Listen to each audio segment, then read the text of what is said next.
Welcome into the In the Money podcast for Saturday, February 15th at the Fairgrounds.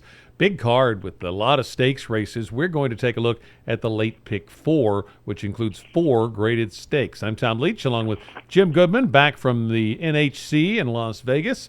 And we're going to take a look starting at the 10th race, Jim, the grade 3, the Fairgrounds on the turf at a mile and an eighth. And I know they had a good bit of rain on Thursday as we're taping this, but I think last I saw they were expecting it to be better on Friday and Saturday, so I think the races will stay on the grass. I don't know if it'll be firm, but it'll be closer to it anyway. So we'll start on the turf with the grade 3 at the Fairgrounds.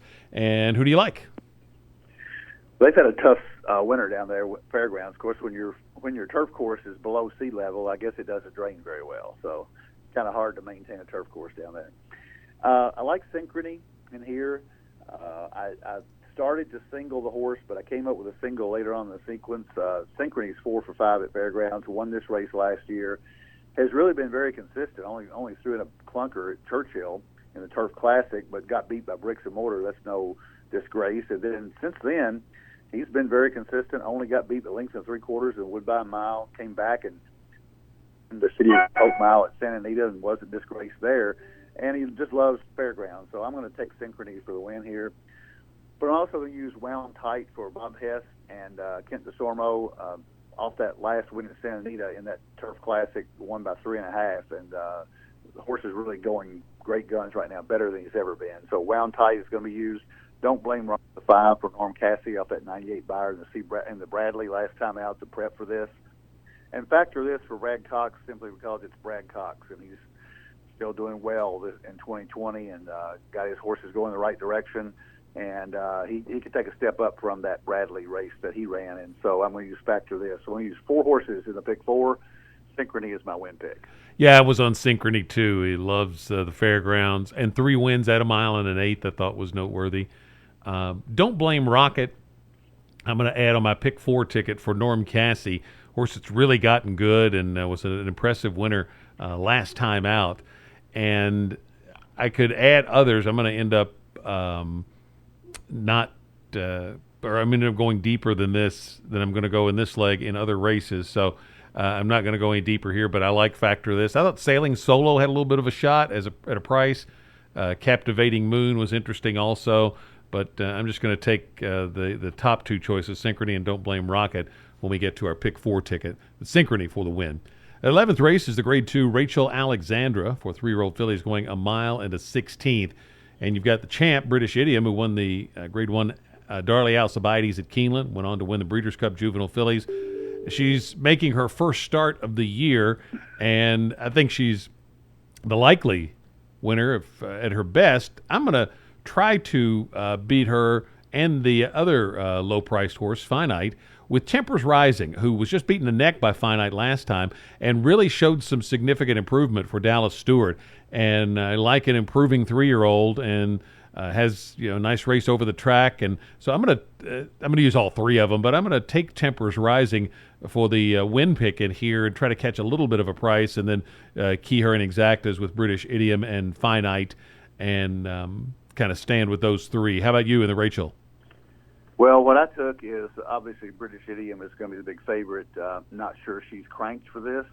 She is 3 for 3 lifetime. Barely won the Breeders' Cup Juvenile Fillies, but beat Donna Veloce on her home track and Bast on her home track. So she's the real deal. This is not her goal, however. The Kentucky Oaks is her goal. So I'm going to use the 3 horses that all came out of the Silver Bullet Day. You couldn't separate them. Finite, who won by a neck, but Tempers Rising and Ursula, who finished right together, right behind Finite. So if I'm going to use one of them, I'm going to use all 3 of them. So British Idiom would be my best bet, but not at 3 to 5. And I think you'll get some prices on Tempers Rising and Ursula. So I'm going to use all 4 of these when we get to the pick 4. 12th race is the first division of the Grade 3 Risen Star. It's a mile and an eighth this year. They've tweaked some of their Road to the Derby races down at the fairgrounds. So the Risen Star is a mile and an eighth. And then the Louisiana Derby next month is going to be a mile and 3/16 this time. So 2 divisions here. I thought the first division was a little more of a handicapping challenge than the second. We'll see what you think. But let's go to the 12th race, the first division of the Risen Star. How do you see it? Oh, I agree with you. I think this one's a tougher one. I did come up with a single this one. So this one's wide open. I've heard Cox talk about Mr. Monomoy. He's really training well, and he's high on this horse. He's got a couple of really nice works on February 1st and February 8th at Fairgrounds. And coming out of Lecomte, the other horses coming out of the Lecomte are Enforceable and Silver State. You got to use those horses. Enforceable won the race, making a big move up from the Kentucky Jockey Club. Didn't like the sloppy track, I think, in the Jockey Club, and just rolled at Fairgrounds. And he's a good bet back here for Mark Casse. Blackberry Wine is a horse I like. Joe Sharp has this horse coming off an optional 50,000 claimer. I don't think he thought this horse was this good, and he won that easily and got a 94 buyer. So they're going to try him here after starting out his career, trying to make a turf horse out of him. Scabbard, the 11, did not run well as the favorite in the Lecomte, but I'm going to give him a second chance here off his 2-year-old form. That's the 5 horses I'm going to use here. Silver State is the other one for Santana and Asmussen. It's hard to separate the ones coming out of Lecomte. Mr. Monomoy, I think, has a chance to move up more than the other horses do, but Blackberry Wine might be the price horse in here for Joe Sharp and Adam Beschizza. That is where I went. I went back and watched that race, and it was very impressive. He had seized control of the lead early, broke with the 2 other horses, and took control of the race, and you had a 3-2 horse, Digital, that was chasing him. And Blackberry Wine got headed by Digital in the stretch and pulled back away and really pulled away on the gallop out. And Digital was way ahead of the 3rd place finisher. And I think being out of an AP Indy mare stretching out to 1 1/8 miles, it's going to be right in this horse's wheelhouse. So I took Blackberry Wine in here, but I'm going to go deep in the pick 4. I like Enforceable and Mr. Monomoy. Silver State, I think, is certainly got to be considered. Digital, if I like Blackberry Wine, I'm going to add Digital also. And then I'm going to take one more shot with Shake Me Up that I picked last time at a big price, and he's a big price again, also from Calumet Farm, different trainer, Keith DeSormo. And this horse had a bit of a wide trip in that Lecomte and faded, but not horribly. Faded and only was beaten about 7 lengths and finished in the middle of the pack. So I thought that was not a bad race and improved buyer figure. So I'm going to throw that one in as well to try to catch a price. But I'm going to go deep in the pick 4 in here. Blackberry Wine, though, is my win pick. 13th race is the second division of the Risen Star. And I thought this one was a better shot to narrow it down. I'm going to take a New Dior to win just on the class edge. I also like Rosario signing on to ride this horse for the first time. He's kept really good company, just narrowly beaten by 1,000 words last time in his final start as a 2-year-old, and shipping over from Golden Gate, but looks like working well. I'm going to add in a couple of others. Liam's Lucky Charm for Ralph Nix. He's got some good speed and ran an improved race last time. And Lynn's Map for Mark Casse, a horse I think they've had a high opinion of, and Speed Figures is in the mix anyway. And I'm going to take all 3 of those when we get to the pick 4. But the win pick is the favorite, A New Dior. How about you? Yeah, I'm going to single A New Dior. I was going to single Synchrony and go a little deeper in this race, but I think the turf race is a little more wide open than this one.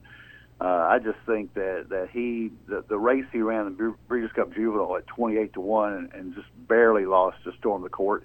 Storm the Court came back Saturday and did not run well. But 1,000 Words came back and ran very well. So that race at Los Al is flattered there. So I'm going to take an Dior, and hopefully Rosario is certainly a step up from Hernandez. I think this is the best bet of the day. 9-5 would be a good price if you can get it on him. So you want me go ahead and give me my pick 4, I suppose. It's going to be the easy part here with the last part of it. So the 10th race, I'm going to go 1, 2, 4, 5. With Wound Tight, Synchrony, Factor This, and Don't Blame Rocket. Second leg, the race to Alexandra, going to go 2, 5, 6, 7 with Ursula, Tempers Rising, British Idiom, and Finite. Then in the 12th race, 2, 7, 8, 9, 11 with Silver State, Blackberry Wine, Enforceable, Mr. Monomoy, and Scabbard. and single, the 8 horse in the last leg, a no Dior for that is $40. My ticket is a little more expensive, $54. Too deep in the first leg, Synchrony and Don't Blame Rocket. Then 5, 6, 7, the 3 fillies I liked, the likely choices, I think, in the Rachel Alexandra. 1, 2, 6, 7, 8, 9, going 6 deep in the first division of the Risen Star, all of the ones that I mentioned. And then in the last leg, the second half of the Risen Star, going to go 5, 8, 9, all 3 of the horses that I mentioned. So it's 2 by 3 by 6 by 3 for $54 for me. Really nice car. They've got some other graded stakes before this late pick 4 starts. So really nice day of racing down at the fairgrounds, and hopefully the weather is good for them. And we'll get another step taken on the road to the Kentucky Derby here in New Orleans. And I think there's one or two other spots around the country. Really nice weekend of racing coming up. So keep your Keeneland Select accounts funded if you can't get out for simulcasting. And we'll be back next week for another edition of the In the Money podcast for KeenelandSelect.com.